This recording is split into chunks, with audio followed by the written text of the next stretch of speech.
મિત્રો, Sahajanand global school વતી આજના શૈક્ષણિક વિડીયોમાં આપ સૌનું હાર્દિક સ્વાગત છે. ધોરણ 7 વિષય સામાજિક વિજ્ઞાન, જેમાં ભૂગોળ વિભાગમાં એકમ 13 કે જેનું નામ છે સંસાધનોનું જતન અને સંરક્ષણ. વિદ્યાર્થી મિત્રો, આપણે આ પૃથ્વી પર નિવાસ કરીએ છીએ, તો અહીંયા જે સંસાધનો છે, કુદરતી સંસાધનો છે, માનવ સર્જિત સંસાધનો છે. તો કુદરતી અને માનવ નિર્મિત સંસાધનો વિશે આપણે આ પાઠમાં અભ્યાસ કરવાનો છે. સાથે સાથે સંસાધનો કેટલા પ્રકારના છે, તેનું જતન અને સંરક્ષણ કરવા માટે આપણે શું કરવું જોઈએ, તેના વિશે પણ અભ્યાસ કરીશું. સંસાધનોના જે મુખ્ય પ્રકારો છે, જેમાં ભૂમિ સંસાધન, જળ સંસાધન, ખનિજ સંસાધન, વન સંસાધન, કૃષિ સંસાધન અને પ્રાણી સંસાધન. આ દરેક સંસાધનના પ્રકાર વિશે આપણે વિસ્તારમાં અભ્યાસ કરવાનો છે. એની સાથે સાથે એની જાળવણી માટે શું આપણે પ્રયત્ન કરીશું, તેના સંરક્ષણનું મહત્ત્વ આપણે સમજવાનું છે. તો આપણે પાઠની શરૂઆત કરીશું. તો સૌથી પ્રથમ છે સંસાધન એટલે શું. તો વિદ્યાર્થી મિત્રો, સંસાધન એટલે શું એવો આપણા મનમાં પ્રશ્ન તો થાય છે કે સંસાધન કોને કહેવામાં આવે, સંસાધન વળી શું કરવું, આવા દરેક પ્રકારના મનમાં આપણને પ્રશ્નો ઉદ્ભવતા હોય છે. વિદ્યાર્થી મિત્રો, સંસાધનની આપણે જ્યારે વાત કરીએ છીએ ત્યારે પૃથ્વી પરથી મળી આવતા અને માનવીને ઉપયોગમાં આવતા કુદરતી પદાર્થોને આપણે સંસાધન કહીએ છીએ. સંસાધનની વ્યાખ્યા શું છે, તો કે પૃથ્વી પરથી મળતા અને માનવીને ઉપયોગમાં આવતા જે કુદરતી પદાર્થો છે, એ કુદરતી પદાર્થોને આપણે સંસાધન કહીએ છીએ. હવે વિદ્યાર્થી મિત્રો, આપણા મનમાં પ્રશ્ન છે કે કુદરતી સંસાધનો કયા કયા? તો તેમાં આવશે હવા, પાણી, જમીન, વનસ્પતિ અને ખનિજોના સ્વરૂપમાં આપણને મળેલી કુદરતી બક્ષિસ એટલે કુદરતી સંસાધન. હવે આપણે પૃથ્વી પર રહીએ છીએ અને પૃથ્વી પરથી મળતા અને આપણને ઉપયોગમાં આવતા કુદરતી પદાર્થો જે છે, જેને આપણે સંસાધન કહીએ છીએ. તો એવા કયા કયા કુદરતી પદાર્થો છે, તો કે જેમાં હવા છે, પાણી, જમીન, વનસ્પતિ અને વિવિધ પ્રકારની ખનિજોના સ્વરૂપમાં આપણને જે મળે છે, એ કુદરતી બક્ષિસને આપણે કુદરતી સંસાધન કહીએ છીએ. હવે સંસાધનો એ રાષ્ટ્રીય અર્થતંત્રની કરોડરજ્જુ છે. વિદ્યાર્થી મિત્રો, સંસાધનો એ આપણા રાષ્ટ્રના વિકાસ માટે, રાષ્ટ્રના અર્થતંત્રની માટે એક કરોડરજ્જુ સમાન માનવામાં આવે છે. જે પણ સંસાધનો પ્રાપ્ત થાય છે, એ સંસાધનો એ આપણા રાષ્ટ્રના, આપણા અર્થતંત્ર માટે એ ખૂબ જ ઉપયોગી છે. એના વિશે આપણે વિસ્તારથી અભ્યાસ કરીશું. હવે તો અહીંયા આપણે જોઈએ કે તે લોકોની શક્તિ અને સમૃદ્ધિના આધારસ્તંભો છે. જે પણ આપણને સંસાધનો પ્રાપ્ત થાય છે, એ સંસાધનો શું છે, તો કે એ જે કુદરતમાંથી પ્રાપ્ત થતા સંસાધનો છે, એ સંસાધનો એક તો આપણા આર્થિક વિકાસ માટે, અર્થતંત્ર માટે જરૂરી છે, અને લોકોની શક્તિ અને સમૃદ્ધિના આધારસ્તંભ તરીકે જાણીતા છે. સંસાધનોની કેટલીક ચોક્કસ વિશિષ્ટતાઓ અને ઉપયોગિતાઓ છે. સામાન્ય રીતે સંસાધનો એ મર્યાદિત માત્રામાં ઉપલબ્ધ છે. વિદ્યાર્થી મિત્રો, જે પણ કંઈ સંસાધનો પ્રાપ્ત થાય છે, એ સંસાધનો કેવા છે, તો કે મર્યાદિત પ્રમાણમાં ઉપલબ્ધ થાય છે. અને જે પણ સંસાધન છે, એ દરેક સંસાધનની કોઈને કોઈ ચોક્કસ વિશિષ્ટતા અથવા તો ઉપયોગિતા રહેલી છે. તે સંસાધનોને વધુ ઉપયોગી બનાવવા આપણે વિવિધ તકનીકોનો ઉપયોગ કરવો જોઈએ. તો કે આ જે પણ સંસાધનો આપણને પ્રાપ્ત થાય છે, એ સંસાધનોનો આપણે ઉપયોગમાં લેવાના છે. તો કે એ સંસાધનો માટે આપણે એવું શું કરીશું કે જેનો આપણે વધુ ઉપયોગી બનાવી શકીશું અને એની વિવિધ તકનીકોનો આપણે ઉપયોગ કરી શકીશું. વિદ્યાર્થી મિત્રો, આપણે વાત કરીએ તો કે ખેતી, ઉદ્યોગ, પરિવહન વગેરે પ્રવૃત્તિઓમાં તેમજ ખોરાક તરીકે, જમીન અને વનસ્પતિમાંથી મળતી વિવિધ સામગ્રી તરીકે, તેમજ ઈંધણ તથા ઉર્જા તરીકે સંસાધનો આપણને ઉપયોગી થાય છે. વિદ્યાર્થી મિત્રો, સંસાધનો આપણને આ રીતે વિવિધ રીતે ઉપયોગી છે. હવે સંસાધનોના પ્રકાર વિશે આપણે અભ્યાસ કરીશું. તો કે સંસાધનોના પ્રકાર કેટલા છે? તો કે સંસાધનોને આપણે વિવિધ રીતે ઉપયોગ કરીશું, જેમ કે ખેતીમાં, ઉદ્યોગમાં, પરિવહન માટે, ખોરાક તેમજ જમીન અને વનસ્પતિમાંથી જે પણ કંઈ આપણને મળે છે તેનો કંઈક ને કંઈક રીતે આપણે ઉપયોગ કરીએ છીએ. તો કે કુદરતી સંસાધનોનો આપણે કઈ રીતે ઉપયોગ કરીએ છીએ? તો વિદ્યાર્થી મિત્રો, કુદરતી સંસાધનોનો આપણે ખેતી, ઉદ્યોગ અને ખેતીથી શરૂ કરીને ઉદ્યોગ, પરિવહનની પ્રવૃત્તિ સુધી તમામ પ્રવૃત્તિઓમાં પ્રત્યક્ષ કે પરોક્ષ રીતે સંસાધનો આપણને ઉપયોગી છે. એટલે કે કુદરતી સંસાધનો ખેતી, ઉદ્યોગ, પરિવહનની પ્રવૃત્તિઓમાં પ્રત્યક્ષ કે પરોક્ષ રીતે આપણને ઉપયોગી થાય છે. જેમ કે વાત કરીએ તો કે ખોરાક તરીકે જમીન અને વનસ્પતિમાંથી પ્રાપ્ત થતી વિવિધ સામગ્રી, જેમાં ઈંધણ અને ઉર્જા તરીકેના સંસાધનો આપણને ઉપયોગી છે.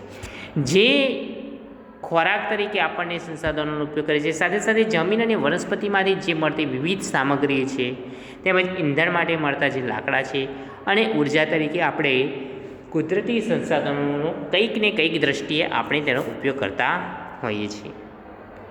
સંસાધનોને સામાન્યતઃ બે જૂથોમાં વહેંચવામાં આવે છે.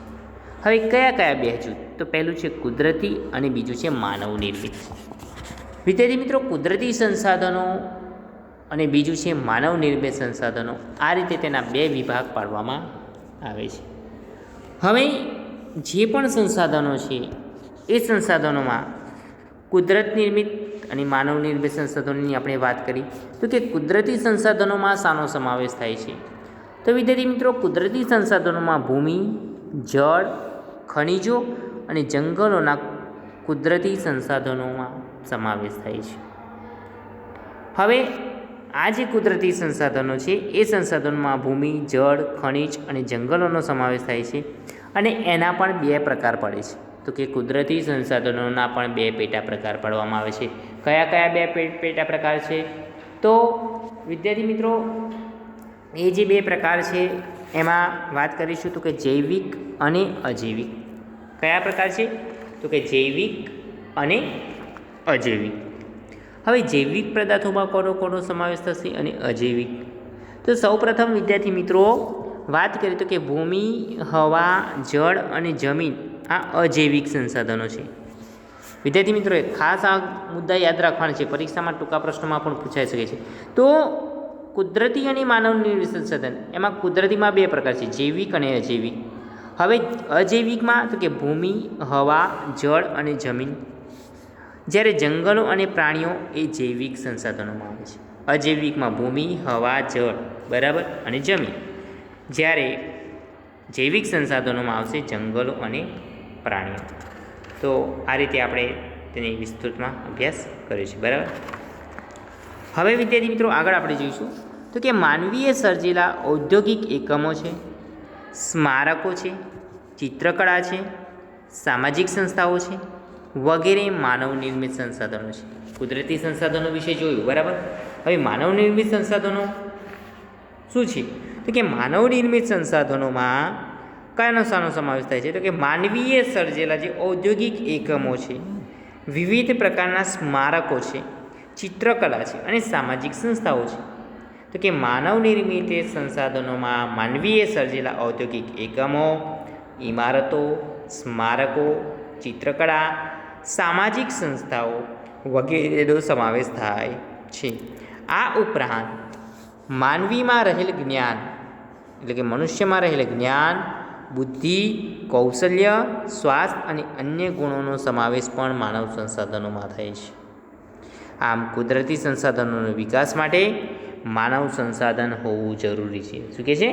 કુદરતી સંસાધનોનો જો વિકાસ કરવો હશે તો કુદરતી સંસાધનોના વિકાસ માટે માનવ સંસાધન હોવું એ ખૂબ જ જરૂરી, એટલે કે મહત્ત્વની બાબત છે. આગળ આપણે વાત કરીશું તો કેટલાક એવા સંસાધનો છે વિદ્યાર્થી મિત્રો કે ચોક્કસ સમયમાં સ્વયં નિર્માણ પામે છે. કુદરતી સંસાધનોમાં કેટલાક સંસાધનો એવા છે કે જે ચોક્કસ સમયમાં સ્વયં નિર્માણ પામતા આપણને જોવા મળે છે. જેમાં ઝાડ, પાન, પશુ પક્ષી વગેરે પોતાની જાતે પેદા થવાની ક્ષમતા ધરાવે છે. શું કહે છે? કે ફરીને ફરીથી તેનો વિકાસ થાય છે. સ્વનિર્માણ, સ્વયં નિર્માણ કરે છે. ઝાડ છે, પાન છે, પશુ છે, પક્ષી છે વગેરે પોતાની જાતે શું થાય તો કે પેદા થવાની ક્ષમતા રાખે છે. આમ વન અને વન્ય જીવન ચોક્કસ સમયમાં નિર્માણ પામતા હોય છે. હવે વિદ્યાર્થી મિત્રો આ સંસાધનોની આપણે વાત કરી, બરાબર. હવે આ સંસાધનોમાં આપણે આગળ જોઈશું તો સંસાધનોનું સંરક્ષણ વિશે વાત કરવામાં આવી છે. તો કે સંસાધનોનું સંરક્ષણ કેવી રીતે આપણે કરી શકીશું? તો આ જે કુદરતી સંસાધનો છે અને માનવ નિર્મિત સંસાધનો છે, અહીંયા બે પ્રકારના સંસાધનો છે. તો આ બંને પ્રકારના સંસાધનો છે એનો ઉપયોગ તો આપણે કરીએ જ છીએ, પરંતુ તેનું સંરક્ષણ કરવાનું છે. તો એનું સંરક્ષણ આપણે કઈ રીતે કરીશું? એના સંરક્ષણ કરવા માટે આપણે કેવા કેવા પ્રયત્ન કરીશું કે જેથી કરી અને આપણે આ સંસાધનોનું રક્ષણ કરી શકીએ છીએ.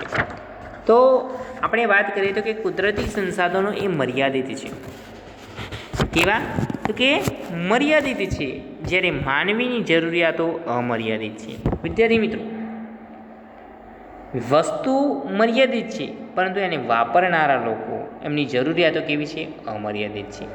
તો કે છેલ્લા કેટલાક વર્ષોથી તકનીકી ક્ષેત્રે થયેલા અસાધારણ વિકાસ અને વસ્તી વિસ્ફોટથી સંસાધનોનો ઉપયોગ ખૂબ જ વધી ગયો છે. વિદ્યાર્થી મિત્રો, ધીરે ધીરે કુદરતી સંસાધનો છે અને માનવ સંસાધનો છે, આ સંસાધનોનો ઉપયોગ ધીરે ધીરે વધવા લાગ્યો છે. કેમ? તો છેલ્લા કેટલાક વર્ષોમાં એવા કંઈક સુધારા વધારા થયા છે, એવો વિકાસ થયો છે, એવી વસ્તી વિસ્ફોટની સમસ્યા આવી છે, વસ્તીમાં વધારો થયો છે, જેના કારણે સંસાધનોનો ખૂબ જ ઉપયોગ વધ્યો છે. આ પરિસ્થિતિ વિશે ગંભીરતાથી નહીં વિચારીએ તો આપણે તેના માઠા પરિણામો ભોગવવા પડશે. શું કહે છે? આ જે સમસ્યા છે, કઈ સમસ્યા? તો કે સંસાધનોનો વધારે પડતો ઉપયોગ. કેમ? કારણ કે સંસાધનોનો જે સ્ત્રોત છે એ મર્યાદિત છે, જ્યારે એને વાપરનારા કેવા છે? વધારે લોકો છે, એટલે એની જરૂરિયાતો અમર્યાદિત છે. તો આપણે ભાવિ પેઢીને ધ્યાનમાં રાખીને શું કરવું પડશે? તો કે એની ગંભીરતાથી એનો ઉપયોગ કરવો પડશે, અને એને જો નહીં વિચારીએ તો આપણે એના ખરાબ પરિણામ પણ ભોગવવાની તૈયારી રાખવી પડશે. એટલે જ ભવિષ્યની પેઢીઓ માટે સંસાધનોનું રક્ષણ કરવું એ આપણી સૌની ફરજ છે. સંસાધનોનું રક્ષણ કેમ કરવું જોઈએ? તો આ જે સંસાધનો છે, જે કુદરતી સંસાધનો છે, દરેક માટે છે. તો આપણી આવનારી પેઢી, ભવિષ્યમાં આવનારી જે પેઢી છે એ પેઢીને આ સંસાધનોનો લાભ મળે, એમના માટે આ સંસાધનોનું રક્ષણ કરવું એ આપણા સૌની શું છે? તો કે ફરજ છે. સંસાધનોનું રક્ષણ એટલે શું? તો સંસાધનોનું રક્ષણ એટલે કે સંસાધનોનો વિવેકપૂર્ણ ઉપયોગ. કેટલાક સંસાધનો પોતાની મેળે જ ચોક્કસ સમયમાં હિસ્સાની પૂર્તિ કરે છે અથવા અખૂટ હોય છે, જેને આપણે નવીનીકરણ સંસાધનો પણ કહીએ છીએ. અહીંયા વિદ્યાર્થી મિત્રો સંસાધનોની વાત કરી છે. તો જે સંસાધનો છે એ સંસાધનો કહેવાય, એનો રક્ષણ કરવા માટે આપણે શું કરવું? તો કે કુદરતી સંસાધનોનો આપણે શું કરવું પડશે? વિવેકપૂર્ણ અને સુયોજિત ઉપયોગ માટે કરવામાં આવતા યોગ્ય વ્યવસ્થાપનને આપણે સંસાધનોનું સંરક્ષણ કહીશું. આ વ્યાખ્યા છે વિદ્યાર્થી મિત્રો. સંસાધનનું સંરક્ષણ એટલે શું? તો કે કુદરતી સંસાધનોના વિવેકપૂર્ણ અને સુયોજિત ઉપયોગ માટે કરવામાં આવતા યોગ્ય વ્યવસ્થાપનને આપણે સંરક્ષણ કહીશું. નવીનીકરણ સંસાધનોની આપણે વાત કરીએ તો કે કેટલાક સંસાધનો શું કરે છે? તો કે પોતાની મેળે જ ચોક્કસ સમયમાં પોતાના હિસ્સાની પૂર્તિ કરે છે અથવા જે અખૂટ હોય છે, જેને આપણે નવીનીકરણ સંસાધનો કહીએ છીએ. એટલે કે જે સંસ્થાઓ, એમાં દાખલા તરીકે વાત કરીએ તો કે સૂર્યપ્રકાશ અને જંગલો, આ કેવા છે? તો કે નવીનીકરણ સંસાધનો છે. કેમ? કારણ કે તે પોતાની મેળે જ ચોક્કસ સમયમાં પોતાની પૂર્તિ કરે છે. હવે જંગલો, સૂર્યપ્રકાશ, જેને એકવાર વપરાયા પછી આપણે પુનઃ તેનો ઉપયોગમાં લઈ શકતા અલગ છે. હવે આગળ વાત કરી છે તો કે એકવાર વપરાયા પછી પુનઃ ઉપયોગમાં લઈ શકાતા નથી કે બનાવી શકાતા નથી, તેને આપણે અનવીનીકરણીય સંસાધનો કહીએ છીએ. નવીનીકરણ સંસાધનો કોને કહીએ? તો કે જેને આપણે એક વખત ઉપયોગમાં લઈએ છીએ, લેવાના છે અને ફરીથી પણ તેનો ઉપયોગ કરી શકીશું. પરંતુ અનવીનીકરણમાં એકવાર વપરાયા પછી પુનઃ ઉપયોગમાં લઈ શકાતા નથી કે આપણે એને બનાવી શકતા નથી, તો તેને અનવીનીકરણીય સંસાધનો કહે છે, જેમાં કોલસો છે, પેટ્રોલિયમ, ખનિજ કોલસો અને કુદરતી વાયુ વગેરેનો તેમાં સમાવેશ થતો આપણને જોવા મળે છે. અને બીજા એ પણ નામથી કહી શકાય કે પુનઃપ્રાપ્ય અને પુનઃ અપ્રાપ્ય સ્ત્રોતો.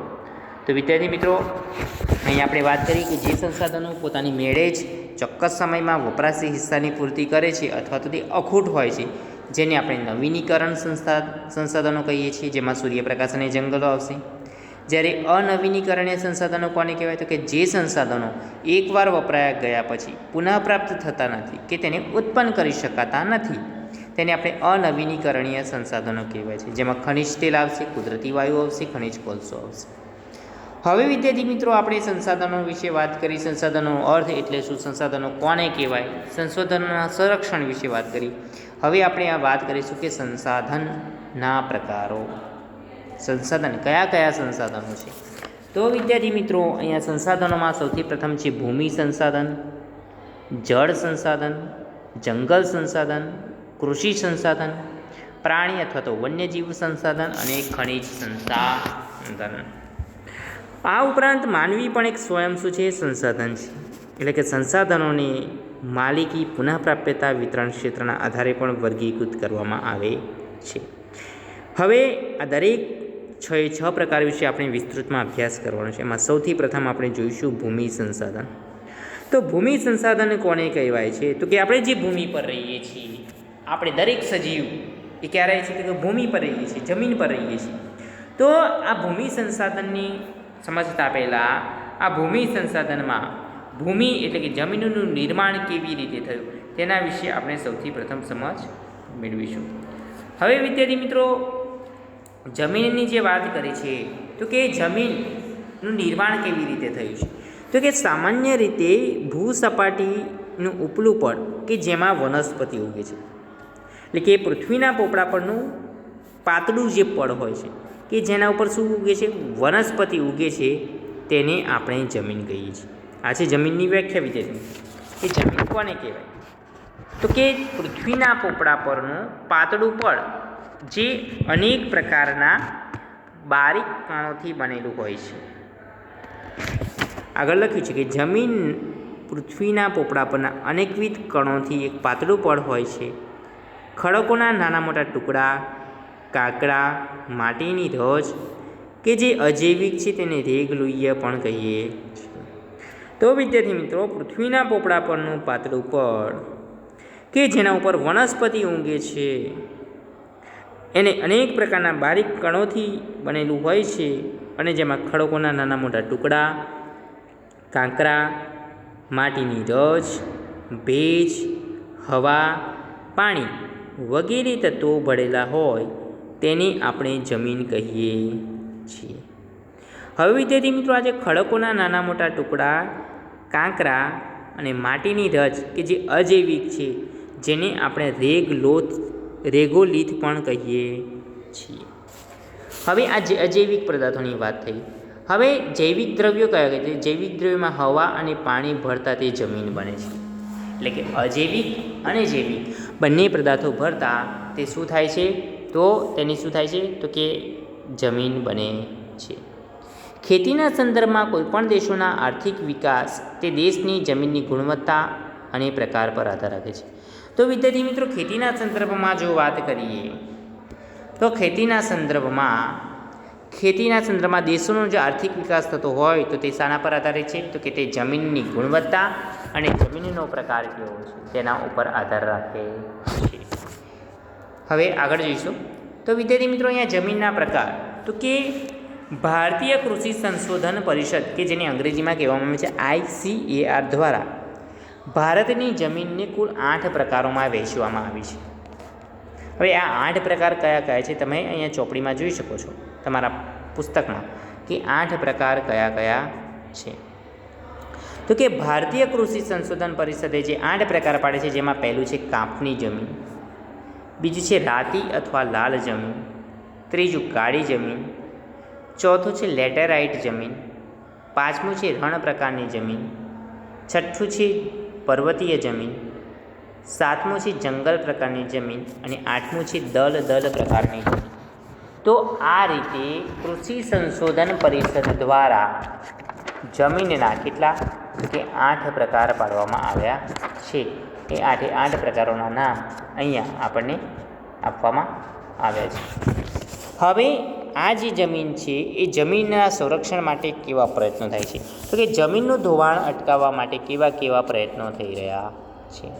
તો જમીનનું ધોવાણ અટકાવવા માટે શું થાય? તો કે જમીનનું ધોવાણ જો આપણે અટકાવવું હશે તો જમીનનું ધોવાણ અટકાવવા માટે આપણે શું કરવું પડશે? તો કે સૌથી પ્રથમ તો જમીનનું ધોવાણ એટલે શું તેના વિશે આપણે સમજવું પડશે. તો કે જમીનનું ધોવાણ એ ગતિશીલ પાણી કે હવા દ્વારા થાય છે.